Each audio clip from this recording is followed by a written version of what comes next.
Girlfriend ने मेरा दिल तोड़ दिया। बॉयफ्रेंड ने मुझे धोखा दे दिया। गर्लफ्रेंड छोड़ के चली गई।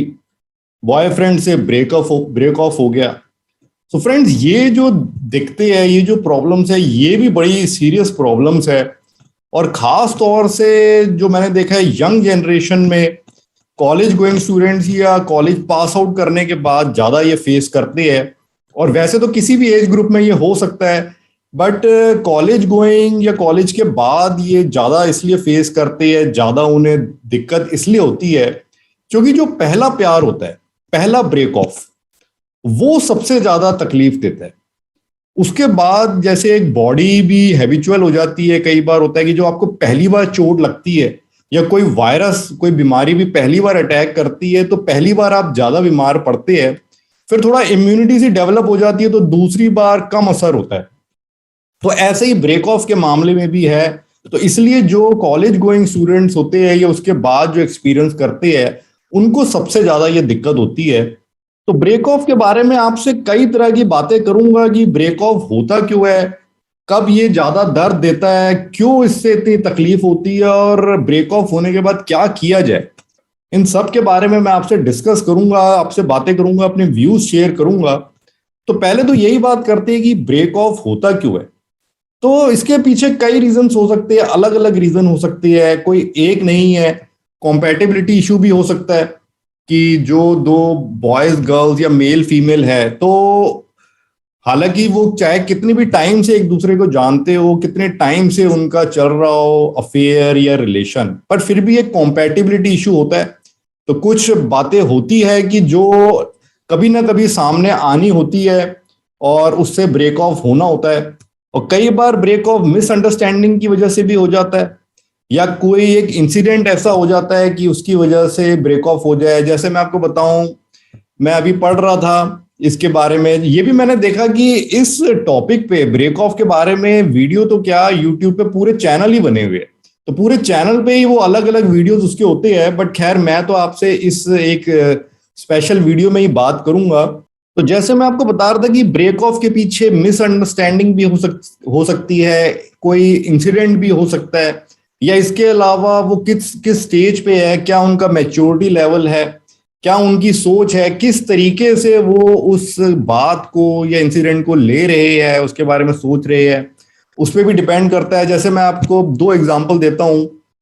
अभी मैंने सोशल मीडिया पे ही थोड़ा देखा एक लड़की का, मैं उसका नाम डिस्क्लोज नहीं करूंगा, बट वो काफी दुखी चल रही है क्योंकि कॉलेज में पढ़ती है। उसका अपना बॉयफ्रेंड था, 3 साल से अफेयर था, 3 साल से रिलेशन था, और वो उससे शादी करना चाहती थी, बहुत प्यार था। बट मिसअंडरस्टैंडिंग हो गई, एक हादसा हो गया मैं कहूंगा, और उस वजह से इनका ब्रेक ऑफ हो गया।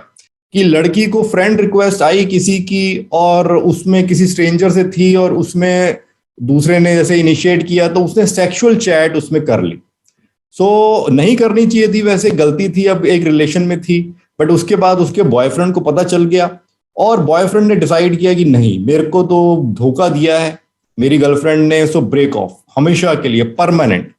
अब यहाँ पर लड़की बहुत दुखी, उसका रो रो के बुरा हाल, क्योंकि वो तो बहुत आगे का सोचे बैठी थी कि शादी करूंगी, शादी होगा। उसने काफी मनाया, सॉरी भी बोला, अपनी गलती रियलाइज की, पर लड़का नहीं माना और रिलेशन खत्म।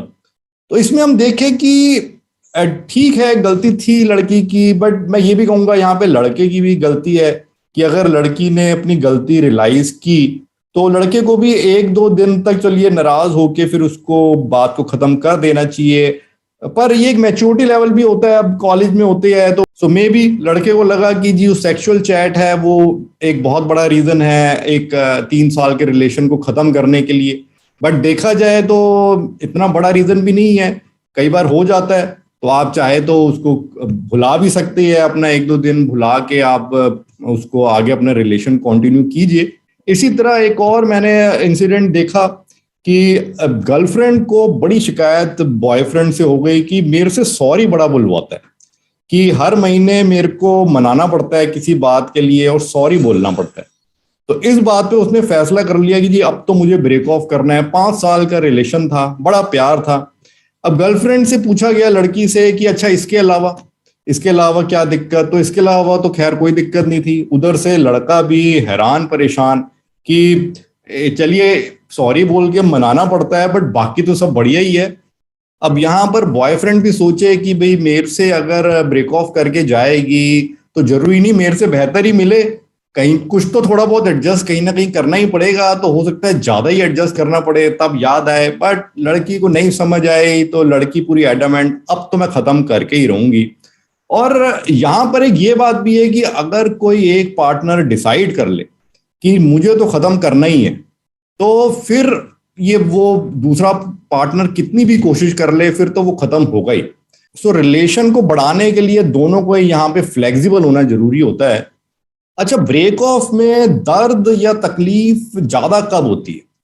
मैं आपको बताऊं, दो केसेस में होती है। एक तो जैसे मैंने आपको पहले ही बताया कि जो ये फर्स्ट टाइम होता है तो उस टाइम सबसे ज्यादा तकलीफ होती है, और जैसे जैसे फिर आपको मान लीजिए सेकंड टाइम होगा तो या थर्ड टाइम होगा तो कंपैरेटिवली कम होती है और आप जल्दी उभर जाते हैं। और दूसरा जो जब सबसे ज्यादा तकलीफ होती है कि वो ब्रेक ऑफ जब जितना ज्यादा अनएक्सपेक्टेड होता है तो उतनी ज्यादा तकलीफ होती है। कई बार पहले से आपको अंदाजा होने लगता है कि सही नहीं बन रही या इस वजह से ये दिक्कत हो रही है, तो आप प्रिपेयर हो जाते हैं। कई बार एक महीने पहले या पहले भी हो चुका है तो आप प्रिपेयर्ड होते हैं। पर कई बार सडन हो जाता है, 2 दिन में ही हो गया, 4 दिन में हो गया, तो वो एक अनएक्सपेक्टेड सा हो जाता है। और आपने अगर बहुत आगे का सोच रखा हो, शादी का भी सोच रखा हो, आपकी अटैचमेंट काफी ज्यादा हो गई हो, आपने लाइफ लॉन्ग सोच रखा हो, तो इन केसेस में फिर वो दुख तकलीफ आपको ज्यादा देता है। साथ ही इन अफेयर्स में और ब्रेक ऑफ्स में इमोशनल अटैचमेंट का सबसे बड़ा रोल मैं कहूंगा कि जितनी ज्यादा इमोशनल अटैचमेंट उतना ज्यादा तकलीफ ब्रेक ऑफ होने पे। तो जिसको ज्यादा अटैचमेंट होती है वो उतनी ज्यादा तकलीफ में रहता है, और जिसको कम होती है तो वो उतना इजीली मूव ऑन कर जाता है, इजीली खत्म कर देता है। आमतौर पे जो ये ब्रेक ऑफ भी होता है तो जिसको कम अटैचमेंट होती है तो यूजुअली उसी की तरफ से ये पहले होता है, क्योंकि उसको कम अटैचमेंट है। दूसरा जो है वो कोशिश करता है कि इसको ठीक किया जाए, बढ़ाया जाए, खत्म ना होने दिया जाए, तो उसकी तरफ से मोस्टली यही कोशिश रहती है, आमतौर पे ऐसे ही रहता है। तो इससे बचने के लिए एक ये भी है कि जब आप रिलेशन में हो तो थोड़ा अपनी आंखें और दिमाग खुला रखे। जैसे कहते हैं लव इज ब्लाइंड, तो वो ब्लाइंड वाला पर्दा आंखों पे ना डाले, बट पड़ भी जाता है, इसलिए तो कहते हैं लव इज ब्लाइंड, क्योंकि वो भावनाएं इमोशंस इस तरीके से हो जाती है। तो थोड़ा सा आप अगर पूरी तरह प्यार में अंधे होके ना चले तो उस वक्त देखिए कि आप जितना अटैचमेंट हो रही है, आप जितना अपनी तरफ से इमोशनली दे रहे हैं, क्या दूसरा पार्टनर भी उतना दे रहा है? हो सकता है आपकी तरफ से तो 100% जा रहा हो, दूसरी की तरफ से 50% हो, या आपकी तरफ से मान लीजिए 80%, दूसरे की तरफ से 20%, तो फिर तो गड़बड़ होगी ही आगे जाके, ये तय है। तो आमतौर पे ये सही तब बैठता है जब दोनों की तरफ से लगभग इक्वल इमोशनल अटैचमेंट आ रही हो। तो वो बिल्कुल इक्वल तो नहीं हो सकती, बट जितनी इक्वल हो, जितनी क्लोज हो, उतना अच्छा है। कि मान लीजिए एक की तरफ से 80% अटैचमेंट है तो दूसरे की तरफ से भी 70-75% अटैचमेंट हो, तो फिर ऐसा रिलेशन आगे चल के सही बैठता है। अब यहां पर यह भी है कि आप अगर ये देख भी पा रहे हैं कि मान लीजिए आप 100% दे रहे हैं और दूसरा 50%, तो अब आप क्या करें? तो ऐसे केस में यूजुअली यही होता है कि जो ज्यादा दे रहा है तो वो अपना कम नहीं करना चाहता, वो कोशिश करता है कि दूसरे का बढ़ाया जाए, कि दूसरा भी उनके लेवल पे आके ज्यादा अटैचमेंट करे, ज्यादा प्यार करे, ज्यादा इन्वॉल्व हो। बट ऐसा होता नहीं है आमतौर पे, क्योंकि दूसरे के इमोशंस आपके हाथ में नहीं है, आपके खुद के इमोशंस आपके हाथ में हैं। आप दूसरे का प्यार कि वो आपकी तरफ ज्यादा अटैच वो हो नहीं पाता। आपको ही अगर ये आप देख रही है तो आपको ही अपनी अटैचमेंट कम करनी होगी रिलेशन में। अगर आप देख रही है कि दूसरे की तरफ से 50% है तो समझदारी इसी में है कि आप भी अपनी 100% से घटा के 50% करें। तो ऐसे में फिर आप भी खुश रहेंगे, और जब ब्रेक ऑफ भी होगा तो आपको भी वो इतनी दिक्कत नहीं देगा, जितनी दूसरे को होगी आपको भी उतनी होगी। और तब हो भी सकता है कि जब दोनों का 50-50% मान लीजिए रहेगा तो तब ब्रेक ऑफ की नौबत ही नहीं आएगी, क्योंकि तब आपका भी जो बिहेवियर है वो थोड़ा सा डिफरेंट तरीके से चलेगा। और उसी के अकॉर्डिंग दूसरे का भी थोड़ा डिफरेंट चलेगा, तो आपकी हो सकता है बहुत अच्छी बन जाए। पर अब यहाँ पर ये भी है कि जो कोई भी इंसान है, सब एवरीवन इज डिफरेंट, तो वो अब चाहता ही ये हो कि ज्यादा से ज्यादा अटैचमेंट, ज्यादा से ज्यादा वो एक इंटेंसिटी लाना चाहता हो। सबकी अपनी अपनी नेचर होती है, कोई 100% ही चाहता हो। तो अब वो जब 100% से अगर ऐसे शख्स को 50% पे ले आया जाए या वो खुद ही आ जाए, तो जरूरी नहीं कि वो वैसे ही बिहेव करे। वो ये भी सोच सकता है कि भाई ये 50% भी मुझे अब देने की क्या जरूरत है, मैं छोड़ ही देता हूँ, क्योंकि मैं तो 100% ही चाहता हूं, तो मैं किसी और को ढूंढता हूं जिसको मैं 100% दे सकूं और वो भी मुझे 100% दे। तो यहाँ पर एक ये भी रिस्क होता है, तो ये एक नेचर की भी बात है। तो ये इमोशनल अटैचमेंट का आपको खेल समझना होगा कि रिलेशन में जितना इक्वल अटैचमेंट दोनों साइड से होगी, उतना ब्रेक ऑफ के चांसेस कम होते हैं और उतना वो सही रहेगा। तो इसका ये मतलब नहीं कि दोनों 100% ही दे। अगर दोनों 20% भी अटैच हो रही है, तो हालांकि ऐसा रिलेशन एक टाइम पास रिलेशन ज्यादा हो जाता है, बट ब्रेक ऑफ में दोनों का ही कोई इसमें कोई दिक्कत नहीं होगी, ज्यादा उनको तकलीफ नहीं होगी, और ब्रेक ऑफ के बाद वो इजीली आपस में फिर से भी दोस्त हो जाएंगे। या हो सकता है उनके केस में ब्रेक ऑफ हो ही ना, क्योंकि अगर वो अलग भी है तो वो उसको ब्रेक ऑफ की तरह लेगे ही नहीं, क्योंकि जब उतनी अटैचमेंट ही नहीं है। सो रिलेशन में आपको इमोशनल अटैचमेंट इक्वल लेवल पे लानी होगी। यहां पर आपको देखना होगा दूसरे की तरफ से कितना है और आपकी तरफ से कितना है। अब सवाल है कि अगर ब्रेक ऑफ हो ही गया है या हो जाए तो अब क्या करें। अब क्योंकि आप तकलीफ में हैं मान लीजिए, तो अब क्या करें। तो इसमें एक चीज मैं आपको कहना चाहूंगा, इस बात को समझिए कि जैसे एक फिजिकल इंजरी होती है, तो ये दिल की चोट को भी आप एक फिजिकल इंजरी ही मान के चलिए, ये एक फिजिकल इंजरी ही है। हालांकि आपको लगेगा ये तो दिल का खेल है, ये तो इमोशंस है, फीलिंग्स है और प्यार है, तो ये इंजरी कैसे, but it is like an injury. कि आपको मान लीजिए कई बार होता है आप सीढ़ी से गिर गए, आप याद कीजिए पहली बार आपको कोई बड़ी चोट जब लगी थी, मे भी सड़क पे गिर गए, फ्रैक्चर हो गया। अब फ्रैक्चर हो गया तो मान ली उसको ठीक होने में 4 महीने, 5 महीने, 6 महीने लग सकती है। आप सीढ़ी से गिर गए, कोई अब खेलते हुए गिर गए, आपके पैर में चोट लग गई, उसको ठीक होने में 1 हफ्ता लग सकता है, 15 दिन, 1 महीना। कोई भी ऐसी सीरियस चोट या कोई आपका एक्सीडेंट। सो ऐसे ब्रेक ऑफ में ये भी जो दिल की चोट है, ये एक फिजिकल चोट की तरह ही है, जिसमें कि टाइम फैक्टर बड़ा इंपॉर्टेंट है। अब फ्रैक्चर मान लीजिए हो गया या एक्सीडेंट हो गया, अब ठीक होने में 2 महीने तो लगने ही है, तो आप उसको 2 दिन में ठीक कर नहीं सकते, लगेगा तो 2 महीने ही। हाँ, आपको उसका ख्याल रखना होगा ताकि दिक्कत ज्यादा ना हो और इजीली और जल्दी रिकवरी हो जाए और आगे के लिए भी अच्छा रहे आपके लिए।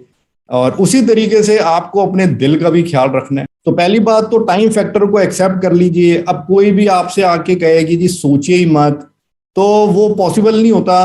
तो दिमाग में तो आता ही है इसी तरह, भूल जाओ बिल्कुल। दूसरा भी चाहे कि जी आप 2 दिन में भूल जाओ, तो ऐसे नहीं है, टाइम तो लगेगा, डिपेंडिंग अपॉन कि किस तरीके की आपकी वो इंजरी है। अच्छा, फिर जैसे फिजिकल इंजरी भी होती है तो मेडिसिन ली जाती है। आप कुछ चीज बाहर से लगाते हैं या कोई खाने की दवाई भी खाते हैं। तो उसी तरीके से ये दिल की चोट में भी बात को शेयर करना, ये एक मेडिसिन का काम करती है। तो आप अपने फ्रेंड से शेयर करते हैं या सोशल मीडिया पर भी शेयर करते हैं, तो जब ज्यादातर लोग उस वक्त आपको कुछ अच्छी बातें आके बोलेंगे, कुछ इंकरेजिंग बातें आके बोलेंगे और आपके दिल का बोझ भी हल्का होगा। सो ये एक मेडिसिन का काम करता है। जैसे फिजिकल चोट में मेडिसिन, तो ये आपके इमोशनल चोट में मेडिसिन। तो इसको कीजिए आप। इससे आप ये मत सोचिए कि मैं क्यों शेयर करूं या शेयर करने से तो क्या होगा। शेयर करने से ये एक मेडिसिन का काम करेगा। टाइम फैक्टर को आप एक्सेप्ट कीजिए कि टाइम लगेगा इसमें। और एक चीज आप और ये कीजिए कि अपने आप को कहीं बिजी रखने की कोशिश कीजिए। अच्छा, वो इसलिए कि मान लीजिए आज जैसे आप फिजिकल इंजरी की बात करते हैं, आपके घुटने में चोट लगी है, अब ठीक होने में तो लगने हैं 20 दिन। आप अगर बैठ के सोचेंगे, आप बैठे हुए हैं, तो आपका ध्यान उधर ही रहेगा, वो हो मेरे घुटने में बड़ा दर्द हो रहा है, घुटने में बड़ा दर्द हो रहा है, तो दर्द आपको महसूस होता रहेगा। पर अगर आप कहीं बिजी है, आप अपने काम में बिजी है, सो दर्द तब भी होगा, पर मे बी जितना आप बिजी है तो वहां पर से ध्यान हटेगा। और या आप कोई मान लीजिए मूवी देख लेते हैं, आप बैठ के कोई वेब सीरीज देख रही है, तो जब ध्यान उस पे है और वेब सीरीज या मूवी इंटरेस्टिंग हुई तो काफी ध्यान उधर चला जाएगा, तो वहां से ध्यान जब हट जाता है तो वो जो घुटने की चोट है सिर्फ 10% ही अब वहां पे असर हो रहा है और बाकी तो आप अपना मस्त है। तो इसी तरीके से आप इन्वॉल्व होइए दूसरी एक्टिविटीज में और कुछ नए काम भी करने की कोशिश कीजिए इस दौरान, कोई और पॉजिटिव काम, पॉजिटिव एक्टिविटीज जैसे कि जो आपने कभी लाइफ में नहीं किए। अब कोई जैसे कभी जिम नहीं किया या जिम का शौक नहीं है, आप जिम ज्वाइन कीजिए, तो एक फिटनेस पे ध्यान दीजिए उस वक्त, या कोई नई हॉबी अपना सकती है, मे बी लाइक डांस या कुछ और हॉबी। तो कुछ न्यू कंस्ट्रक्टिव एक्टिविटी कीजिए, इससे भी एक पॉजिटिव मोटिवेशन आपके अंदर आएगी और ध्यान भी हटेगा और एक कंस्ट्रक्टिव आपके अंदर एक वो आएगा, इससे भी एक पॉजिटिव एटीट्यूड आपके अंदर आएगा। और अब मैं आपको जाते हुए एक फाइनल अपनी एडवाइस देना चाहूंगा कि कई बार होता है कि ऐसे ब्रेक ऑफ होने से जो इंसान होते हैं वो डर जाते हैं कि अब तो हम प्यार नहीं करेंगे या अगले रिलेशन में हम ऐसे करेंगे, इतना नहीं करेंगे, या वो ना थोड़ा सेल्फ सेंटर्ड हो जाते हैं। तो मैं आपको ये कहूंगा ऐसे मत होइए, उसकी जरूरत नहीं है। आप इसको एक फिजिकल चोट की तरह ही देखिए कि कई बार आप अब दौड़ते हुए या पार्क में खेल रहे हैं या कोई इंसिडेंट हो गया, चोट लग गई, या आप गाड़ी चलाते हुए आपको चोट लग गई, एक्सीडेंट हो गया, तो आप गाड़ी चलाना थोड़ी छोड़ देंगे। कई बार होता है कि चलिए छोड़ भी देते हैं, किसी का बाइक एक्सीडेंट हो गया तो वो सोचते हैं कि जी अब बाइक नहीं चलाएगी, तो वो अपनी अपनी इंडिविजुअल चॉइस है। तो उसी तरीके से लीजिए कि अगर दिल की चोट लग गई कोई बात नहीं, आप बी ब्रेव, आप फिर से अपना खुल के प्यार करें, अगले रिलेशन में भी खुल के प्यार करें। चोट लगेगी फिर से, फिर ठीक हो जाएगी, ये तो जैसे शरीर की चोट होती है वैसे ठीक हो जाएगी। और जरूरी नहीं लगी, आपने कोई स्पोर्ट भी खेला तो स्पोर्ट में मान लीजिए आप अभी 6 महीने से आप मजे ले रहे हैं और एक चोट लग गई, उसमें आपको हफ्ता भर लग गया, तो वो 6 महीने का भी ध्यान रखिए, 6 महीने जो मस्त एंजॉय किया खेल में। सो बी पॉजिटिव, आगे भी आपने रिलेशन में खुल के प्यार कीजिए। कोई ब्रेक ऑफ हुआ, धोखा हुआ, दिल टूटा, तो उससे डरे ना कि अब मैं दिल नहीं लगाऊंगा या दिल नहीं लगाऊंगी, अब मैं प्यार नहीं करूंगी, उस चीज से ना डरे। My final advice. Okay friends, I hope आपको मेरी बातें अच्छी लगी होगी, कुछ आपको मेरी बातों से फायदा हो तो मुझे खुशी होगी। Okay friends, bye, take care.